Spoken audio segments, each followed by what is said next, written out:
पढ़ेंगे माइक्रोबायोलॉजी की हिस्ट्री, क्या स्टडी होती है ना, किस किस चीज़ के बारे में स्टडी की जाती है, माइक्रो ऑर्गेनिजम्स की प्रॉपर स्टडी, क्या क्या हम पढ़ सकते हैं उसमें, क्या डिस्कवरी है, क्या हिस्ट्री है, क्या इसका स्कोप है, क्यों ज़रूरत है इसको पढ़ने के लिए, सारे हमने इंट्रो टाइप हम कर चुके हैं इन हमारे फर्स्ट लेक्चर में। तो आज हम स्टार्ट करने वाले हैं माइक्रो ऑर्गेनिजम्स। जैसे कि हम बात करें कि माइक्रोबायोलॉजी क्या है, it is a study of micro organisms. तो अगर हम माइक्रो ऑर्गेनिजम्स के बारे में पढ़ते हैं तो इट मीन्स वो क्या है, माइक्रोबायोलॉजी। तो हम स्टडी करेंगे, पूरी स्टडी करेंगे टू द माइक्रोबायोलॉजी। जैसे कि अगर मैं बात करूँ माइक्रोबायोलॉजी, अगर माइक्रोबायोलॉजी के बारे में बात करें तो micro means small, organism mean living organism, ठीक है, या फिर कोई ऐसा सेल टाइप ऑर्गेनिज्म जो हमारे सराउंडिंग में प्रेजेंट है, ठीक है, जैसे कि बैक्टीरिया हो गया, अल्गी हो गया, फंगाई हो गया, प्रोटोजोआ हो गया, वायरसेस हो गया, ठीक है। तो ये हमारे क्या है, सराउंडिंग में प्रेजेंट है, ठीक है। और क्या है कि सेल टाइप भी हो सकते हैं, बिना सेल टाइप भी हो सकते हैं, ठीक है। और ऐसा भी है कि एक सेल के भी हो सकते हैं, बहुत सारे सेल्स के भी हो सकते हैं, ठीक है। तो इसी बेसिस पे कि कितने कितने टाइप के पाए जा सकते हैं, तो उसी बेसिस पे इसी कुछ क्लासिफिकेशंस हैं। माइक्रोब्स, जैसे कि मैंने फर्स्ट लेक्चर में भी बताया था, माइक्रोब्स का मतलब होता है माइक्रो ऑर्गेनिजम्स, ठीक है। और जैसे कि इसकी फर्स्ट क्लासिफिकेशन देखें तो दो तरीके से हम इसकी क्लासिफिकेशन कर सकते हैं। एक तो हो गया असेलुलर के तौर पे और एक हो गया सेलुलर के तौर पर, ठीक है। अगर मैं असेलुलर की बात करूं तो ऐसे कुछ सेल्स, सॉरी, ऐसे कुछ हमारे माइक्रो ऑर्गेनिजम्स हैं जिनमें सेल टाइप स्ट्रक्चर नहीं होता, ठीक है, जिसमें क्या है, सेल टाइप स्ट्रक्चर नहीं होता। जैसे कि मैंने एग्जांपल दी है वायरसेस की, तो इसमें जैसे कि ये एक वायरस है, एक वायरस है, तो ये क्या है, सेल टाइप स्ट्रक्चर नहीं है, ठीक है। बट अगर मैं सेलुलर की बात करूं तो सेलुलर में क्या है कि सेल टाइप स्ट्रक्चर्स प्रेजेंट होते हैं, ठीक है, कि कोई जैसे राउंड या ओवल या कोई भी बीच में न्यूक्लियस है, कोई भी जो जो चीजें होती हैं वो चीजें हैं, ठीक है। एंड ये चीज भी हो सकता है कि मल्टी सेलुलर भी हो, ठीक है। इसमें भी दो तरीके के आगे होते हैं, या तो वो वन सेल्स है या फिर वो मल्टी सेल्स है। वन सेल्स को हम क्या बोलते हैं, यूनिसेलुलर, और मल्टी सेलुलर को क्या बोलते हैं, मल्टी वाले सेल्स को क्या बोलते हैं, मल्टी सेलुलर ऑर्गेनिजम्स, ठीक है। तो अब बात करते हैं कि ये भी फर्दर आगे डिवाइडेड है, ठीक है, प्रोटिक सेल्स और इक्योटिक सेल्स।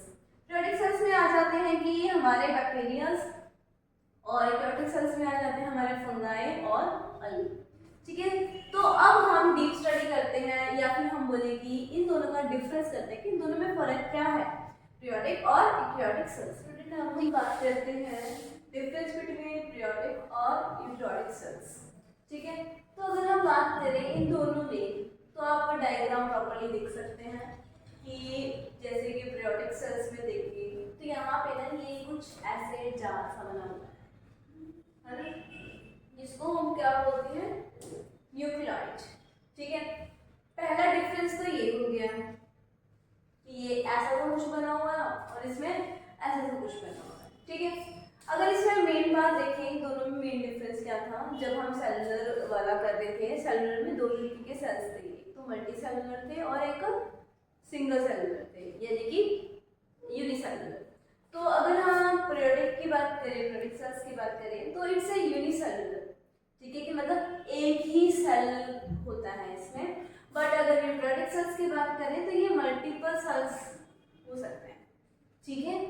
तो मेन चीज मैंने अभी भी बताया कि इसमें क्या है, nucleoid, nucleoid is the DNA, ठीक है, इसको इसकी जेनेटिक्स प्रोवाइड करता है यूकेरियोटिक सेल्स को, ठीक है।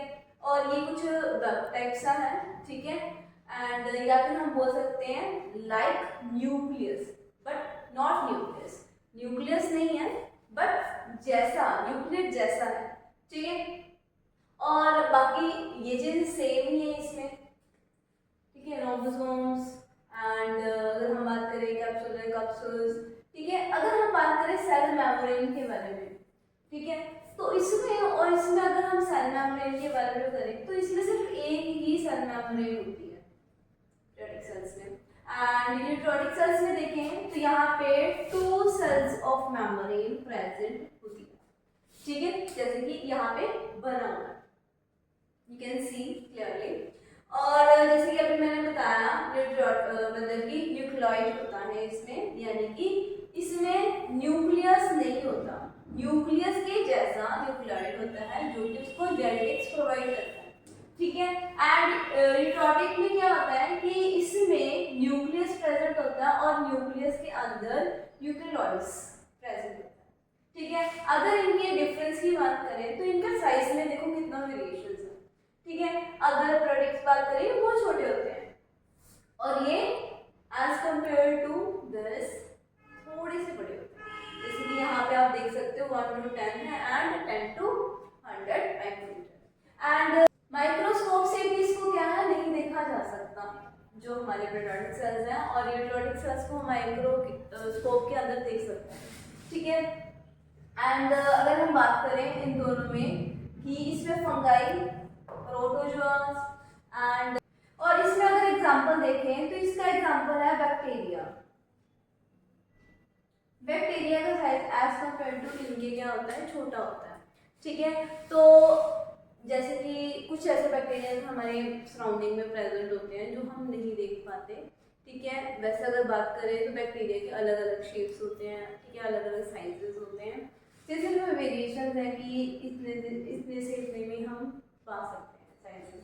ऐसे ही सेम इसमें भी होता है, साइजेस भी वेरी करते हैं, अरेंजमेंट भी वेरी करती है एंड उसके स्ट्रक्चर भी वेरी करते हैं कि अलग अलग स्ट्रक्चर होते हैं बैक्टीरियाज के एंड फंगाई के एंड समथिंग, ठीक है।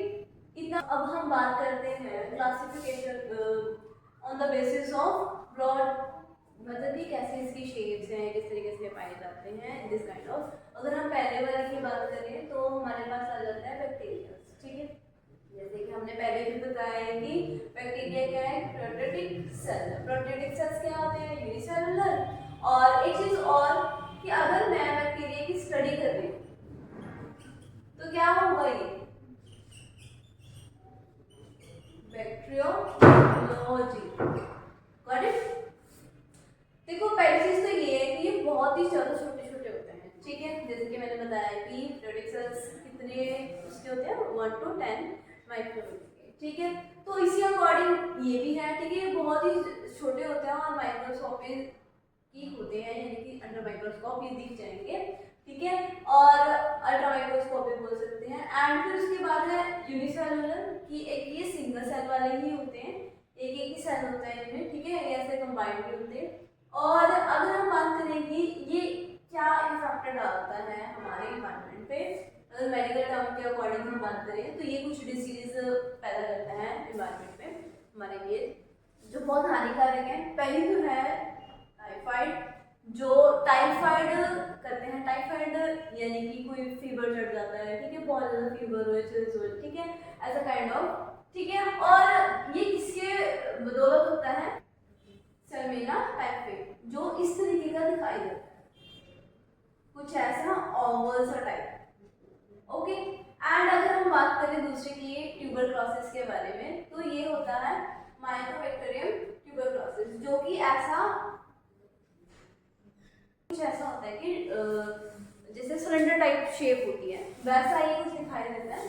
तो इस तरीके से जो हमारे बैक्टीरिया है हमारी हेल्थ के ऊपर क्या है, इम्पैक्ट डालता है। जैसे कि अगर हम बात करें कि अब छोटे छोटे पार्टिकल्स हैं हमारे सराउंडिंग में रहते हैं, ठीक है, कोई ना कोई इफेक्ट डालते हैं, तो अगर ये हमारे कंटेमिनेशन में मतलब हमारे कनेक्शन में आ जाते हैं तो ये क्या कॉज करते हैं, आगे हमें अच्छी चीज़ें भी प्रोवाइड कर सकते हैं और हमारे लिए बुरे इम्पैक्ट भी डाल सकते हैं। तो अगर हम बैक्टीरिया की बात करें तो ये बुरा इम्पैक्ट क्या डालती है कि हमें दो मेन ऐसी डिजीजेस, ठीक है, जो बहुत ही हायर पीक लेवल पे एक टाइम पर चली गई थी, ठीक है, जिसके लिए इनके लिए क्या है कि वैक्सीन वगैरह भी बनाई गई है, ठीक है।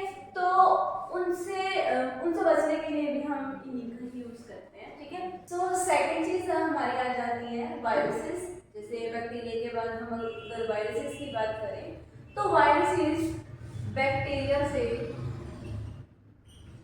बहुत ही ज़्यादा छोटे होते हैं। इनका साइज बैक्टीरिया के अकॉर्डिंग अगर देखा जाए तो बहुत ही छोटा होता है, तो इसीलिए इसको क्या अल्ट्रा माइक्रोस्कोपिक भी बोला जा सकता है।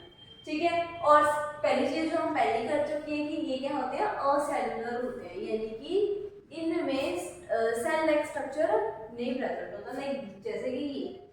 ठीक है, ये हमारा कोविड-19 का वायरस है, जैसे कि जिसका नाम क्या है, SARS-CoV-2। ठीक है, एंड हमारे यहाँ पे एक और भी वायरस है जिसको हम HIV वायरस या फिर एड्स भी बोल सकते हैं। ठीक है, तो ये वायरसेस क्या है, मेनली ऐसे ऐसे डिसीज बनाते हैं जो कि क्या है कि हमारे लिए थोड़ा सरवाइव करना मुश्किल हो जाता है, या फिर it goes up to death. ठीक है, और एक चीज़ और, ये बहुत ही ज़्यादा एक दूसरे में फैलने वाले होते हैं।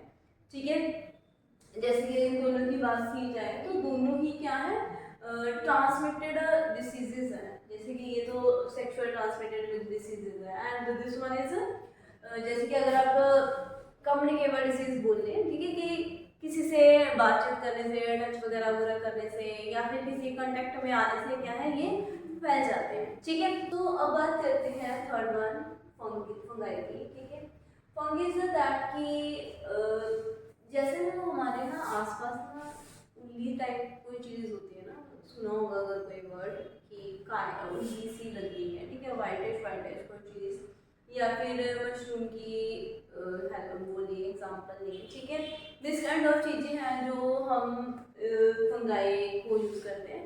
ब्रेड बनाने के लिए भी हम जो ईस्ट का यूज़ करते हैं, ठीक है, यानी कि फंगाई का यूज़ किया जाता है। यानी कि ये दोनों तरीके से प्रेजेंट होते हैं, अच्छे वे में भी और बुरे वे में भी। ठीक है, तो अगर फंगाई की बात करें, सबसे पहली चीज़ कि ये क्या होते हैं, यूनिसेलुलर भी हो सकते हैं और मल्टी सेलुलर भी हो सकते हैं, दोनों तरीके के हो सकते हैं। सिंगल सेल भी हो सकते हैं और मल्टी सेलुलर भी हो सकते हैं। ठीक है, और दूसरी टाइप क्या है कि ये क्योटिक सेल्स है। ठीक है, third one thing is that कि ये बैक्टीरिया से बहुत बड़े होते हैं। ठीक है, थोड़े से लार्ज होते हैं साइज में, क्योंकि हमें ये दिखाई देते हैं। ठीक है, अगर कोई भी चेंजेस अगर देखा जाए, कोई भी फॉर एग्जांपल हम बाहर ऐसे ही ना एप्पल को रख देते हैं तो उसमें कुछ उंगली सी लगने लग जाती है। ठीक है, फंगाई वहाँ पे एक्ट या बैक्टीरिया वहाँ पे एक्ट करके फंगाई का रूप ले लेते हैं। ठीक है, तो दिस काइंड ऑफ हो सकते हैं। और जैसे कि मैंने बताया कि दोनों तरीके से काम करता है, अच्छे वे में भी और बुरे वे में भी, यानी कि ये पैथोजेनिक भी हो सकता है और नॉन पैथोजेनिक भी हो सकता है। पैथोजेनिक मतलब क्या होता है कि ऐसे ऐसे माइक्रो ऑर्गेनिज्म जो हमें क्या है, डिसीज क्रिएट कर सकते हैं। ठीक है, हमें नुकसान पहुंचा सकते हैं। और नॉन पैथोजेनिक ऐसे माइक्रो ऑर्गेनिज्म जो हमें नुकसान या हमें डिसीज कोज नहीं करते। ठीक है, तो अब आगे बात करते हैं कि यार ये दो टाइप्स की हैं on the basis of unicellular और मल्टीसेलुलर। अगर बात करें तो पहला है ईस्ट, दूसरा है मॉल्ट। ठीक है, तो ईस्ट की बात करें तो ये हमारा सिंगल सेल होता है, और मॉल्ट की बात करें तो ये हमारा मल्टी सेलुलर होता है, कि मतलब बहुत सेल्स में पाया जाता है। और जैसे कि अगर मैं सही बात बताऊं तो ये इस तरीके का कुछ होता है।